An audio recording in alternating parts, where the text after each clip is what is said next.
दोस्तों, एक बार नारद भगवान शिव से पूछते हैं कि हे प्रभु, मैं जानना चाहता हूं कि क्या पृथ्वी लोक पर मनुष्यों को पूर्व जन्म का भी कर्ज चुकाना पड़ता है और मृत्यु के बाद मनुष्य की आत्मा अपने साथ क्या लेकर जाती।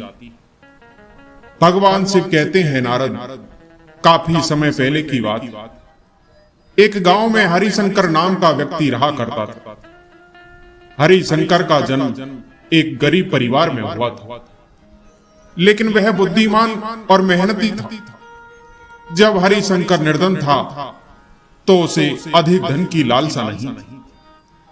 मेहनत के बल पर जैसे उसके पास थोड़े पैसे आए, वह दिन रात उन्हें बढ़ाने की चिंता में डूबा रहता। धन की तृष्णा ऐसा ईंधन है जो बढ़ते रुपयों के साथ बढ़ती ही जाती। हरिशंकर सोचता था कि कोई ऐसी युक्ति मिल जाए जिससे कुछ ही दिनों में लाखों रुपए जमा हो जाए। पहले हरिशंकर रुपए पैसों को हाथ का मैल समझता था, लेकिन पहले तो वो मूर्ख था। अब उसकी आंखें खुल गई, इसलिए अब हरिशंकर साधु महात्माओं की सेवा में लगा रहता। उन्हें साधु महात्माओं में बड़ी श्रद्धा होने लगी। उसकी लालच की भड़कती हुई ज्वाला ने उसके अन्य सभी गुणों को भी जला दिया। जब भी हरिशंकर के द्वार पर कोई साधु महात्मा आते तो उसका चेहरा फूलों की तरह खिल उठता था, परंतु आदर सत्कार के समय वह श्रद्धा नहीं रहती थी जो पहले हुआ करती थी। एक दिन हरिशंकर के द्वार पर एक साधु महाराज का आगमन होता है। साधु बोला, बेटा, क्या आज रात काटने के लिए मुझे आपके यहां स्थान मिल जाएगा? साधु का चेहरा संतोष की मूर्ति था और आंखें अमृत का कटोरा। हरिशंकर का हृदय भक्ति भाव से भर गया। वह उन्हें झुककर प्रणाम करते हुए बोला, हाँ साधु महाराज, क्यों नहीं, आपकी सेवा करना तो मेरा परम कर्तव्य है। तब वह साधु मुस्कुराते हुए कहता है, बेटा, आज के समय में तुम्हारे जैसे भक्ति भाव वाले लोग कहां मिलते हैं। साधु के वचन सुनकर हरिशंकर का हृदय खिल उठा। अपनी प्रशंसा साधु के मुख से सुनकर उसको ऐसा प्रतीत हुआ मानो उसे सब कुछ मिल गया। उसके होठों पर शब्द आ ही गए थे, लेकिन उन्हें दबा दिया और उनसे कहा, महाराज, अगर हम संतों की सेवा नहीं करेंगे तो इस मानव जीवन का क्या लाभ? ऐसा कहते हुए वह उस साधु को घर के अंदर ले गया। हरिशंकर ने उनके सत्कार में कोई कमी नहीं छोड़ी। हरिशंकर ने उन साधु महाराज के लिए स्वादिष्ट भोजन बनवाया और दाल और सब्जियों में इतना घी डाला कि जैसे नदी की धारा में जल बहता है। भले ही हरिशंकर इतना अच्छा भोजन देने के पक्ष में नहीं, लेकिन इस संत की बातों में कुछ ऐसी अजीब सी शक्ति थी जिसके कारण उसके वर्षों पुराने विचार कुछ ही पलों में बदल गए। जैसे सूखी धरती पर एक दिन की बारिश से हरियाली छा जाती है, इस भक्ति भाव से साधु का दिल खुश हो गया। रात भर बातें होती रही। अंत में हरिशंकर ने पूछा कि महाराज, आप साधु कैसे बने? साधु ने हंसकर उत्तर दिया, बेटा, बुढ़ापा आ गया है, अब क्या सारी उम्र गृहस्थी में ही फंसा रहूंगा? कुछ हरि भजन भी तो करना चाहिए। भगवान की कृपा से बहुत धन कमाया, 3 पुत्र हैं और 1 पुत्री है। सारा रुपया पैसा उन्हें बांट दिया और अब महाकाल की यात्रा को जा रहा हूं। अब जो भी बचा कुचा समय है वह सब भगवान के गुणगान में ही निकालूंगा। हरिशंकर ने साधु की तरफ देखा और पूछा, तो क्या आपने अपना सब कुछ बच्चों को दे दिया या अपने पास भी कुछ रखा है? साधु ने उत्तर दिया, बेटा, मेरे हाथ में ये जो लाठी देख रहे हो, ये अंदर से खोखली है। मैंने इसमें 500 स्वर्ण मुद्राएं डाल रखी, क्योंकि यात्रा में कभी कभी धन की आवश्यकता भी पड़ जाती है। यह कहते कहते साधु को नींद लग गई, लेकिन हरिशंकर की आंखें जाग रही थी। वह बार बार उस लाठी को देख रहा था और मन ही मन कुछ सोच रहा था। अब उसके मन में लोभ लालच की माया का संचार हुआ। लोभ धर्म के पीछे छुपा हुआ था और कुछ समय तक इस संघर्ष में यही हाल रहा। अंततः लोभ ने धर्म को हरा दिया। हरिशंकर ने लाठी उठा ली, पर यह कार्य करते हुए उसके हाथ पैर कांप रहे थे, किंतु उसकी अंतरात्मा उस कार्य को करने से रोक रही थी। लेकिन लोभ के दृढ़ हाथों ने उसे दबा दिया। हरिशंकर ने लाठी को खोला और उसके सोने के सिक्के निकाल लिए और उनकी जगह सामान्य लोहे के सिक्के रख दिए। अगले दिन प्रातः सुबह साधु स्नान आदि से निवृत्त होकर हरिशंकर की विनम्रता पूर्वक आज्ञा लेकर अपनी महाकाल की अगली यात्रा के लिए तैयार हो गए। किंतु अभी भी हरिशंकर का दिल धड़क रहा था। उसे डर था कि कहीं साधु को शक न हो जाए, कहीं साधु अपनी लाठी को खोलकर देख ना ले। इस डर से उसका चेहरा पीला पड़ता जा रहा था। लेकिन साधु को इस बात की कोई खबर ही नहीं। वह तो हंसते हुए बातें कर रहे थे और रात की मेहमान नवाजी के लिए बार बार उसे धन्यवाद दे रहे थे। साधु के जाते समय हरिशंकर ने कहा कि महात्मा जी, मेरे यहां संतान नहीं है। भगवान शिव से प्रार्थना करना कि हमारे यहां संतान हो जाए। वैसे तो हम पापी हैं, हमारी प्रार्थनाओं का कोई असर नहीं होता, किंतु भगवान आपकी बात जरूर सुनेंगे। महात्मा ने कहा कि बेटा, भगवान सुनेंगे या नहीं यह तो वही जानेंगे, लेकिन मैं तुम्हें आशीर्वाद देता हूं कि भगवान तुम्हें संतान दे। इतना कहकर वह साधु वहां से चला गया।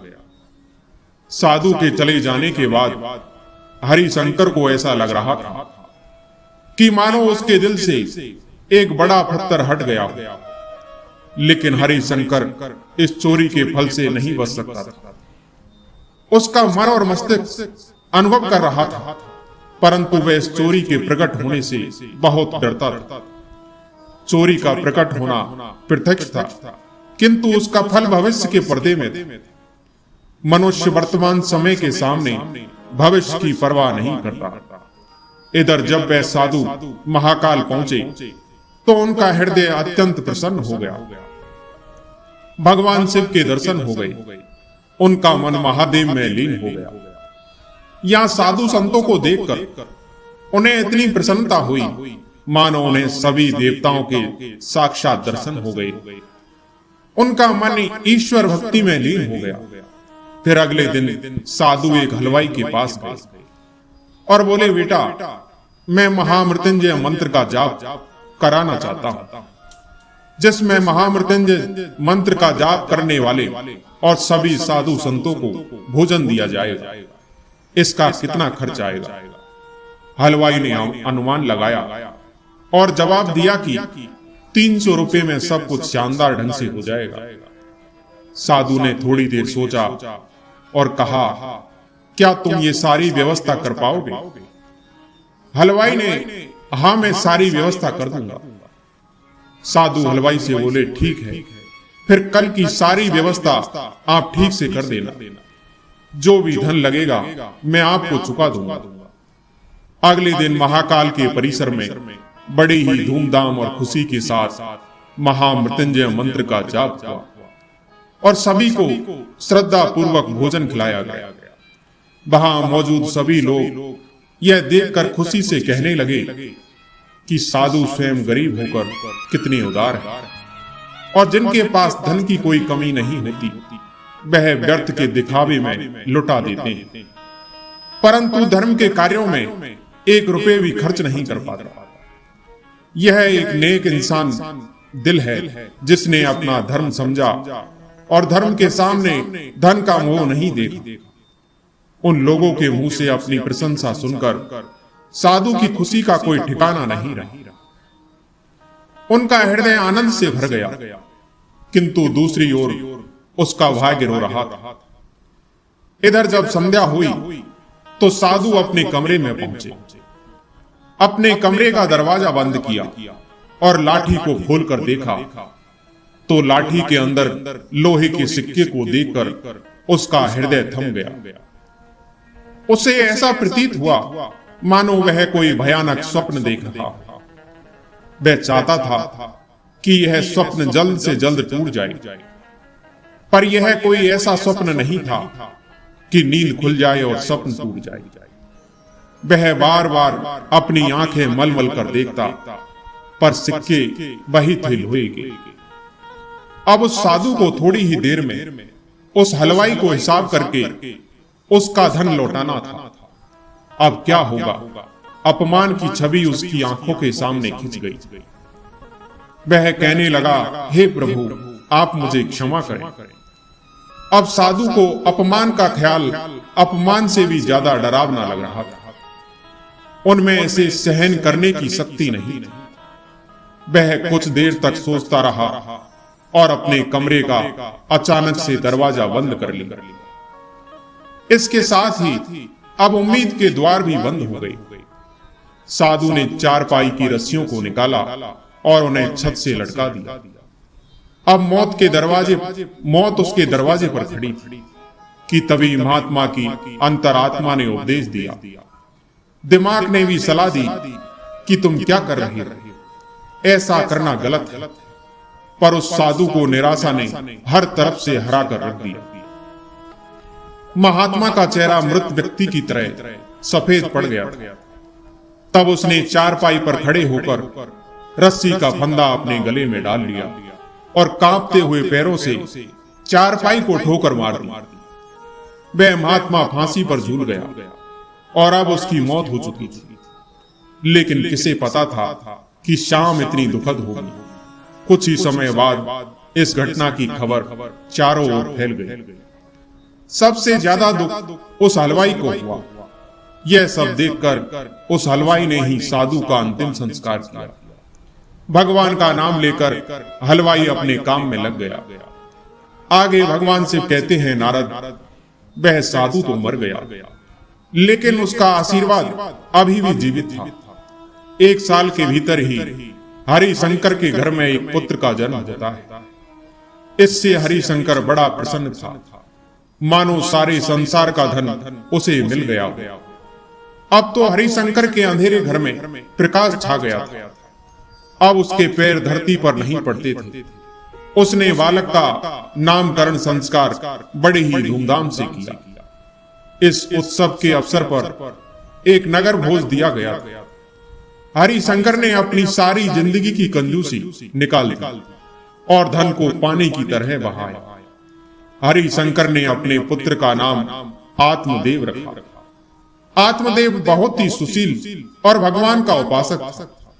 उसकी बुद्धिमानी देखकर हरिशंकर को आश्चर्य होता था। हरिशंकर यह सुनकर फूला नहीं समाता था। इसी प्रकार कुछ समय बीता। आत्मदेव अब 5 वर्ष का हो गया। आत्मदेव विद्या ग्रहण करने हेतु आश्रम में गया। वहां भी उसके गुणों का विकास होने लगा। वह हमेशा अपनी कक्षा में प्रथम आया करता था। हरिशंकर यह देखकर ईश्वर को धन्यवाद करता था। लेकिन कभी कभी जब उसे उस महात्मा के साथ अपने दुर्व्यवहार की याद आती तो उसके दिल में एक अनजाना सा डर छाया रहता। उसके दिल में ऐसे लेकर चुभन होने लगती। उसे बार बार अपने ऊपर गुस्सा आता था। वह अक्सर मन ही मन दुखी होते रहता और मन ही मन कहता था कि मेरी बुद्धि को क्या हो गया था, मैंने ऐसी मूर्खता क्यों की। लेकिन बीता हुआ समय उसके हाथ में नहीं आ सकता था। उसने उस साधु की लाठी से निकाले स्वर्ण की 500 सिक्कों को एक वस्त्र में बांधकर संदूक में रख दिया और यह निश्चय किया कि वह इन पैसों को उस साधु को वापस दे देगा। फिर उसने उस साधु की खोज शुरू की। कई लोगों को भेजा, लेकिन वह उस साधु तक नहीं पहुंच सका। काफी समय निकल गया, परंतु वह स्वर्ण मुद्राएं अभी भी एक वस्त्र में लिपटी हुई एक संदूक में पड़ी थी। आगे भगवान से कहते हैं नारद, इसी प्रकार कुछ समय गुजरा। अब आत्मदेव 20 वर्ष का हो गया था। साथ ही उसे एक बीमारी ने भी जकड़ रखा था। अब उसके इलाज में काफी धन का खर्चा हो रहा था। फिर एक दिन अचानक हरिशंकर अपनी पत्नी और बेटे के साथ महाकाल के लिए निकल पड़ा। वहां पहुंचकर वे एक सराय में ठहरे। वहां हरिशंकर को पता चला कि उनके बेटे का व्यवहार साधु संतों के जैसा हो रहा है। उसके अंदर वैराग्य आ रहा है। वह दिन रात साधुओं के साथ ही समय बिताता और जब भी किसी गरीब को देखता तो उसकी मदद करता। इसे देखकर हरिशंकर बहुत परेशान होता, पर वे कुछ कर नहीं पाते थे। वह बहुत सोचते थे, परंतु अपने बेटे के इस स्वभाव का कारण उन्हें समझ में नहीं आता था। एक दिन आत्मदेव महाकाल में ही अपने डेरे की तरफ लौट रहा था। रास्ते में एक बूढ़ा आदमी उसे रोता हुआ मिला। आत्मदेव ने उससे पूछा, क्यों भाई, रोते क्यों, क्या हुआ? वह बोला, क्या कहूं बेटा, कहते हुए मुझे लज्जा आ रही, फिर भी बताओ तो। वह कहने लगा, बेटा, मैं नदी में डूबकर अपना जीवन खत्म करने जा रहा हूं। मुझे व्यापार में घाटा हुआ है और मेरे सिर पर बहुत कर्ज है। मुझे व्यापार में नुकसान हुआ है और कर्ज भी है। आत्मदेव ने कहा, बाबा, पर यह तो छोटी सी बात। उस बूढ़े व्यक्ति ने अजीबो गरीब नजरों से आत्मदेव की ओर देखते हुए कहा, मुझे अपना कर्ज चुकाना है, नहीं तो मेरे पास आत्महत्या करने के अलावा कोई विकल्प नहीं बचेगा। आत्मदेव कुछ देर तक चुप रहे। यह मौन उस दुर्भाग्य बूढ़े व्यक्ति के लिए एक उम्मीद बन गया। उनके आंसू थम गए। फिर आत्मदेव ने पूछा कि बाबा, तुम्हें कितने पैसों की जरूरत है? जब इंसान निराश होता है तब उसे हर कदम पर उम्मीद नजर आती है। बूढ़े व्यक्ति ने हिसाब लगाकर जवाब दिया कि मेरे सिर पर लगभग 500 रुपए का कर्ज है। आत्मदेव ने कहा कि मैं इंतजाम करता हूं, तुम्हें आत्महत्या करने की कोई जरूरत नहीं। बूढ़े आदमी ने पूछा, बेटा, तो कब तक इंतजाम कर दोगे? आत्मदेव बोला, बाबा, आज ही कर दूंगा। तुम मुझे कहां पर मिलोगे? बूढ़े बाबा ने कहा, चौक पर जो हलवाई की बड़ी दुकान है वह मेरी ही दुकान है, मैं तुम्हें वहीं पर मिलूंगा। आत्मदेव भागता हुआ वापस अपनी सराय में पहुंचा। उस समय उसके दिल में हलचल सी मची हुई थी। उसका चित्त व्याकुल था। वह चाहता था कि जितनी जल्दी हो सके हलवाई का संकट दूर कर दे। उसे किसी दिव्य शक्ति ने विश्वास दिला दिया था कि इस हलवाई की सहायता करना मेरा धर्म है। वह एक विशेष भावुकता के साथ अपने डेरे पर पहुंचा। माता पिता दोनों कहीं बाहर गए हुए थे। अब आत्मदेव का रास्ता साफ हो गया। वह तुरंत अपने कमरे के अंदर गया, परंतु संदूक में ताला लगा हुआ था। आत्मदेव के सिर पर भूत सवार था। उसे तो बस उस बाबा को 500 रुपए देकर उसकी मदद करनी थी, जिससे वो आत्महत्या ना करे। उसने एक पत्थर उठाया और ताले को तोड़ दिया, फिर संदूक को खंगालना शुरू कर दिया। निराशा ने अपनी जगह बना ली, लेकिन आशा ने बंधन बांध दिए। आत्मदेव के हाथ एक रुमाल आ गया। उसने उस रुमाल को कांपते हाथों से खोला तो उसका दिल कमल की तरह खिल उठा। उस रुमाल में सोने के सिक्के थे। यह उसके पिता हरिशंकर ने कभी एक साधु से चुराए थे। उन सिक्कों की गिनती की तो वे पूरी 500 निकली। आत्मदेव का दिल प्रसन्नता से भर गया। उन्होंने वे सिक्के अपनी जेब में डाले और रुमाल को वापस संदूक में रख दिया और ऐसे भागा जैसे कोई पुलिस वाला उसके पीछे पड़ा। आत्मदेव ने वो पैसे ले जाकर उस बूढ़े बाबा को दे दिए और कहता है, बाबा, अब आपको आत्महत्या करने की जरूरत नहीं। अब इन पैसों से अपना कर्ज चुकाओ। वह बूढ़ा व्यक्ति आत्मदेव को दिल से धन्यवाद दे रहा था। भगवान शिव कहते हैं, नारद, आत्मदेव ने भलाई करने के लिए बुराई का सहारा लिया। इधर आत्मदेव अपने काम को पूरा करने के बाद वापस अपने ठिकाने पर पहुंचे तो आत्मदेव के मन में एक अनोखी शांति थी। मानो आत्मदेव का जन्म इसी कार्य को पूर्ण करने के लिए हुआ। लेकिन अब होने को कुछ और ही मंजूर था। रात का समय था। वह अभी आकर बैठा ही था कि अचानक उनके पेट में दर्द शुरू हो गया।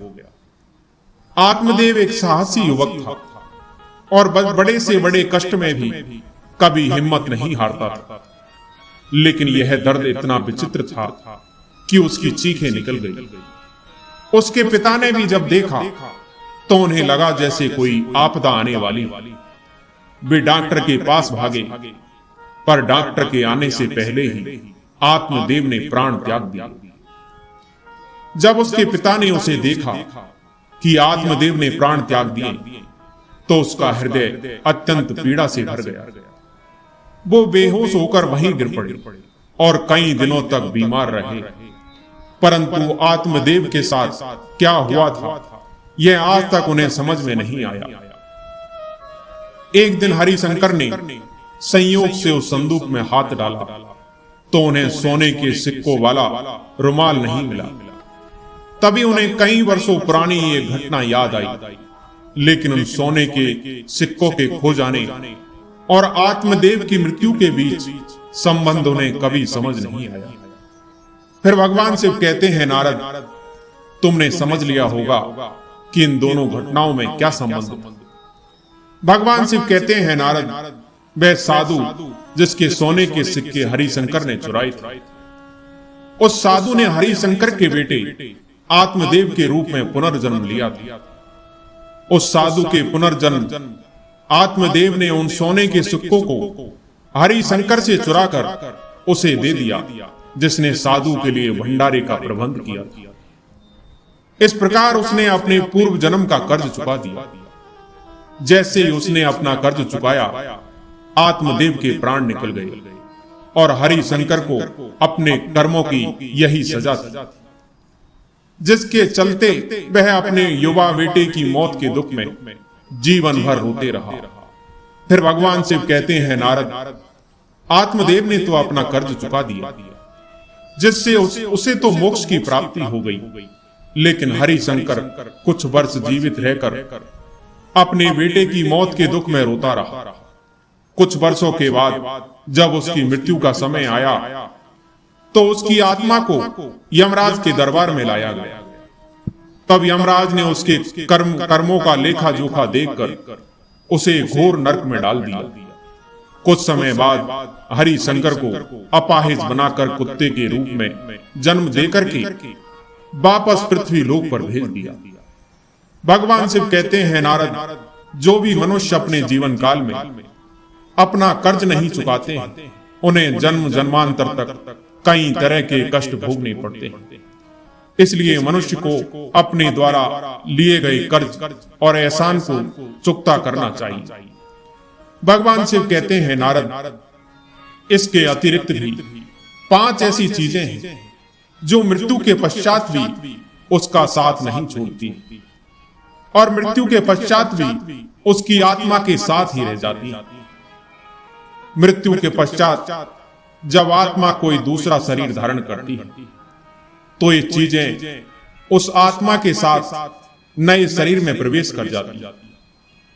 कामना वह पहली चीज है जो मनुष्य की मृत्यु के साथ ही रहती है और अगले जन्म तक उसके साथ रह जाती है। दूसरी है कर्म। मनुष्य इस जीवन में पुण्य कर्म और अच्छे कर्म करता है तो पिछले जन्म में भी उस मनुष्य को सुख, शांति और समृद्धि की प्राप्ति होती है। अगर वह मनुष्य बुरे कर्म करता है तो अगले जन्म में वह व्यक्ति उससे दुख भोगने पड़ते हैं, जिसके कारण यह कहा जाता है कि कर्म की गति ऐसी है जो जन्म जन्मांतर तक पीछा नहीं छोड़ती। तीसरी है वासना।